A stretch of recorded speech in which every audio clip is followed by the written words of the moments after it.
Istri berbicara dalam bahasa kasih yang berbeda. Ya.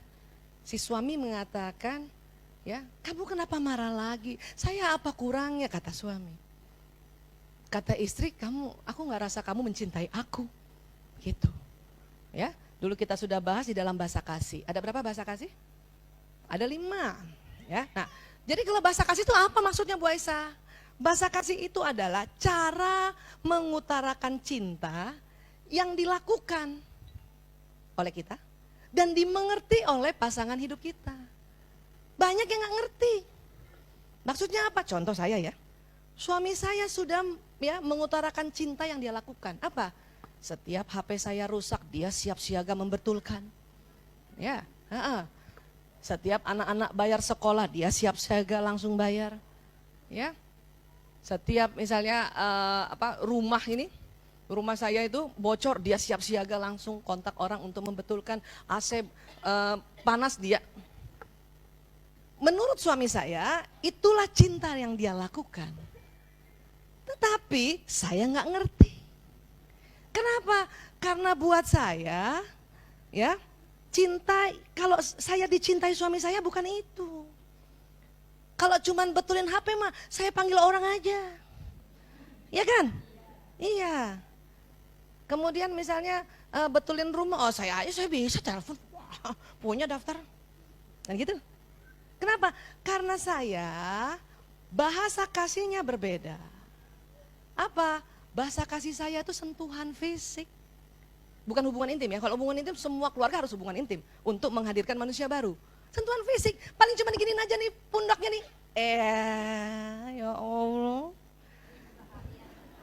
Udah rasa ya Allah dia mencintai aku. Padahal cuma digini doang. Itu sentuhan fisik. Atau misalnya jalan gitu ya. Misalnya mau nyebrang digini doang. Ada. Buat saya itulah ya bahwa dia mencintai aku. Itu bahasa kasih. Dulu saya nggak ngerti karena belum banyak belajar.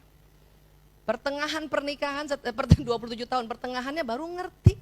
Agak telat sih. 15 tahun empet tertahan.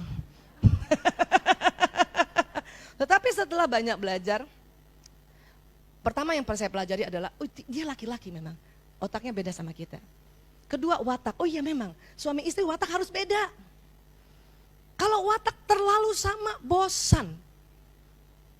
Sama seperti sekarang sedang juga musim di seluruh belahan dunia, ya, punya pasangan hidup sesama jenis itu sangat membosankan. Itu sudah terbukti. Beberapa klien-klien saya yang ranah itu datang dan mengatakan bosan. Terus gimana? Kata mereka sekarang sedang banyak yang ikut komunitas ini, jadi gampang cari yang baru. Salah satu tujuannya begitu. Ya. Nah, sama watak pun kalau sama persis suami istri sudah diteliti bakal cerai. Gitu. Jadi yang gimana? Yang berbeda. Mitra yang terbaik adalah mitra yang terbalik. Dulu kalau nggak punya ilmu kita merasa gini, aku terlalu beda dengan suami aku. Dia nggak ada samanya dengan aku. Memang harus beda. Supaya apa? Disitulah terjadi dinamisasi perasaan, dinamisasi tingkah laku untuk kita menyelaraskan. Ya. Kenapa? Rumah tangga kita itu adalah sebuah pecahan puzzle. Kita harus rangkai. Pernah lihat puzzle? Perhatikan puzzle itu lekukan sama tonjolannya pasti beda-beda. Kalau dia sama nggak masuk, ya malah bertolak belakang malah kalau dia sama, makanya harus beda. Ya itu satu. Kemudian baru belajar lagi bahwa ada namanya bahasa kasih, yaitu apa? Cara mengutarakan cinta yang kita lakukan. Tetapi harus difahami oleh orang itu. Waktu itu kita kasih contohnya apa? Di dunia ini banyak bahasa, ya orang Arab bicara sama orang Cina. Bahwa orang Arab mengatakan saya cinta padamu. Orang Cina nggak ngerti, kenapa? Nggak ngerti bahasanya. Kan gitu. Nah kita juga begitu. Nah sekarang Jadi kita harus pelajari bahasa kasih itu. Menurut saya ilmu ini sangat gampang. Kenapa? Bahasa kasih setelah diteliti, setiap orang itu ada 5, cuman 5. Mulai dari kecil sampai kita mati. Cuman 5. Ya, masih ingat siapa masih ingat? 1, pujian. 2, waktu. 3, sentuhan fisik. 4, pelayanan. 5, hadiah. Hafalinnya nggak usah berurut, nggak apa-apa ya Bu. Boleh ditukar-tukar. Ya, iya, itu 5. Nah, ini. Yang pertama ini bahasa kasih pujian. Siapa yang sudah apa istilahnya? Sudah tahu kalau suaminya bahasa kasihnya pujian? Ada? Ya? Ada? Jadi buat teman-teman yang baru hadir, bahasa kasih itu ada 5. Dia ibarat baterai, ada gambar baterai dulu situ. Ya, loncat dulu sebentar. Dia ibarat baterai yang ada di otak kita. Ya, ada baterainya. 5. Ada yang 5 itu pasti semuanya senang. Sentuhan fisik semua senang kan? Senang. Dipuji semua senang? Senang. Dilayani semua senang? Senang. Kemudian pelayanan semua senang dilayani? Iya kan? Hadiah senang dikasih hadiah? Ini 5, 1, 2, 3, 4, 5. Ya, waktu itu guru saya Bapak Adi Gunawan, dia seorang hipnoterapis klinis ya. Dia ingatkan saya bahwa baterai kasih itu ada 5. Rasa aman seseorang berbanding lurus dengan isi baterai kasihnya. Seorang bayi, ya, 5-5-nya itu harus diisi awalnya sejak dia lahir sampai umur 3 tahun. Jadi harus diisi semuanya. Ya, harus diisi. Ya. Sifatnya tuh diisinya setiap hari, persis nge-charge kita punya handphone. Atau kalau ada baterai listrik yang di-charge kan bisa di-charge ya. Penyimpangan perilaku adalah indikasi isi baterai sudah mencapai batas kritis minimal. Kalau anak kita udah guling-gulingan dikasih tahu nggak ngerti, berarti ya baterainya nggak ke-charge itu. Ada 5 salah satunya nggak ke-charge. Karena kalau dari bayi harus 5-5-nya di-charge. Ya, harus dikasih pujian, sentuhan fisik, harus kasih pelayanan juga, ya, harus kasih apa lagi? Hadiah juga, harus kasih apa lagi? Waktu. Nah itu baik. Kapan itu kita lalai? Ya, hati-hati. Sewaktu remaja dia punya penyimpangan, termasuk pakai narkoba. Ya, termasuk pakai narkoba. Oke? Nah sekarang yang mumpung yang anaknya masih kecil dan masih sampai umur 3 tahun, perhatikan baik-baik baterai kasih ini dan harus di-charge setiap hari 5-5-nya. Nah, dia ada di sini soalnya, di kuning ini baterainya. Nanti dia jalan listriknya ke bawah nih, sehingga membuat orang ini berperilaku yang lurus, yang benar, baik dan pantas. Kenapa di-charge? Ada lagi istilah mereka tangki kasih. Tangkinya tuh di mana ya? Di sini di otak. Kalau nggak pernah di-charge, tangkinya tuh kosong. Ya, nah setelah 3 tahun bagaimana Bu Aisyah? Setelah 3 tahun, ya baterainya 5-5-nya nggak usah di-charge. Apa? Karena susunan baterai begini nih. Kalau pernah belajar fisika dulu, ya siapa yang kabur ke kantin kalau belajar fisika? Ini baterai ini begini susunannya nih, ya rangkaiannya begini. Itu yang kita charge cuman di ujung sini nih, yang utama, sama di ujung sini. Kalau itu 2 di charge, maka 5-5-nya terisi. Tapi kalau waktu masih bayi sampai umur 3 tahun harus diisi dulu semuanya. Sampai sini bisa sepakat ya? Nah, kalau udah 3 tahun itu isi 2 saja, 1 dan 2. Dari 5 ini ya perhatikan, karena hanya bisa diperhatikan. Kita nggak bisa tanya sama anak kita yang umur 3 tahun, nah bahasa kasih utamamu apa? Nah, nggak bisa. Satu-satunya adalah memperhatikan. Ya, ada anak yang kalau dipuji gembira banget dan pasti dia kerjakan semua yang apa kita suruh. Iya kan? Ada anak yang minta waktu, main bareng gitu. Ya berarti dia bahasa kasihnya waktu. Ada yang anak sentuhan fisik, paling gampang sentuhan fisik. Setiap datang pasti meluk kita atau desel-desel badannya. Yang bahaya kalau ibunya bahasa kasihnya bukan sentuhan fisik yang utama. Digini-gini badannya ibunya. Ini bahaya nih. Makanya harus belajar kita ya.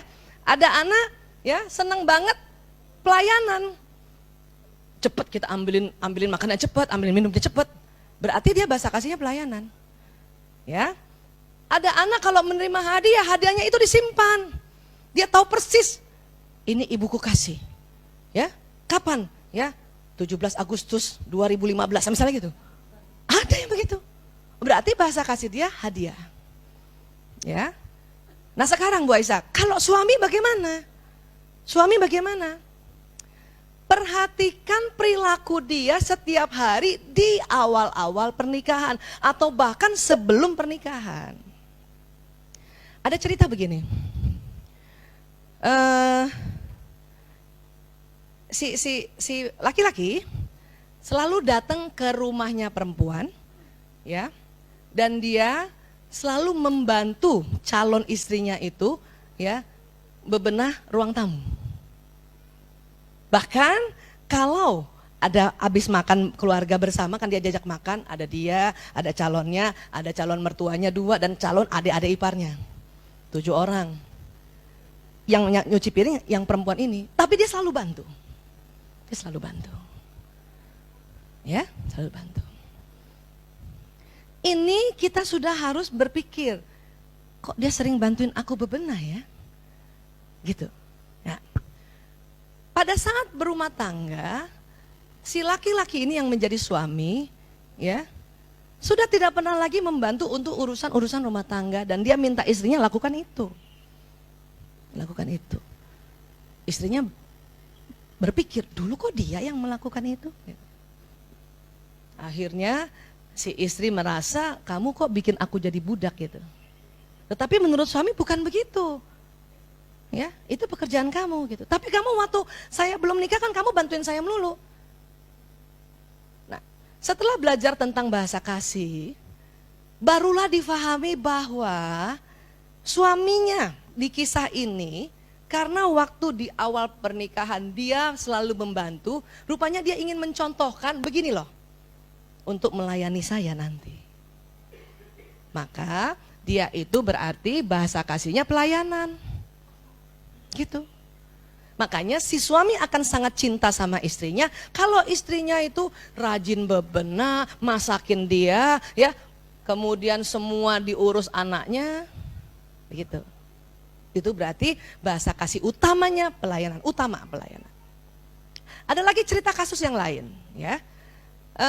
Teman-teman mungkin ada yang WA saya mungkin di HP, saya minta maaf belum dibales semua karena rusak 1 bulan. Nah, tetapi waktu 2 hari kemarin sudah bagus, sudah aktif, saya perhatikan hampir semua bertanya tentang bahasa kasih dan memberikan contoh-contohnya. Jadi saya cerita di contoh-contoh ya, tanpa sebut nama ya. Baik. Jadi ada lagi yang cerita begini, Bu Aisyah, saya tuh udah layanin suami, semua yang masak saya, nyetrika baju saya, nyuci saya, anak-anak semua. Tapi kok dia merasa saya tidak mencintai dia, gitu ya. Tetapi setelah saya belajar tentang bahasa kasih, waktu di Rumil dia bilang, saya baru paham bahwa dia selalu bilang gini, kamu gak usah masak lah, buang waktu, udahlah kalau ada sama saya duduklah dekat saya sini. Ya, kalau perlu kalau saya datang gak usahlah masak, sudahlah duduk sama, kita pergi ke kamar. Gitu. Dan dia selalu, dia bilang sama saya gini, di dalam chatting WA-nya, dan suami saya selalu setiap ngomong selalu saya ingin diraih, ingin dipeluk gitu. Saya baru paham berarti bahasa kasih utama suami saya adalah sentuhan fisik, bukan pelayanan. Jadi nggak semua laki-laki, nggak semua suami ya merasa dicintai kalau dicucikan bajunya, dimasakkan makanannya, nggak semua, nggak semua. Kecuali memang bahasa kasih utamanya pelayanan. Nah dia senang tuh. Ya, sampai sini bisa paham? Makanya kita cek segera. Caranya itu tadi, apa yang sering dia lakukan di awal-awal. Nah cuman sulitnya yang sudah 25 tahun ke atas menikahnya, apa yang dia bilang lakukannya? Wali aku. Lupa apa? Nah ini yang baru 1 tahun, 2 tahun, bersyukurlah ya. Yang 5 tahun, 10 tahun, saya aja lupa. Udah 27 tahun, jarang 28 tahun, apa ya? Nah, kalau begitu apa kalau lupa? Sekarang lihat kesehariannya. Lihat kesehariannya. Tidak semua laki-laki, coba kayak lagu. Tidak semua suami ya selalu ngomong sama istrinya, dia peluk istrinya gini. Enggak semua kan? Tetapi kalau ada suami, hampir setiap hari, bahkan setiap dia bicara dia beginikan istrinya, itu jelas bahasa kasih utamanya adalah sentuhan fisik. Jelas. Yang bersyukur itu kalau suami istri bahasa kasih utamanya sama. Itu enak banget. Sayangnya dulu waktu mau dilamar belum belajar bahasa kasih. Kalau udah belajar saya bikin pengumuman. Barang siapa yang bahasa kasih utamanya sentuhan fisik, maka itu akan jadi calon utama. Supaya nggak bertengkar gara-gara ini. Ya. Sayangnya tidak bisa diulang. Karena ada cinta sejati. Itu. Ya, karena sudah tertulis di Lauh Mahfuz. Kecuali salah satunya ada sesuatu yang tidak di luar kendali manusia. Ya, ada cinta sejati itu tuh yang mau kita raih. Ya. Itu. Nah, ini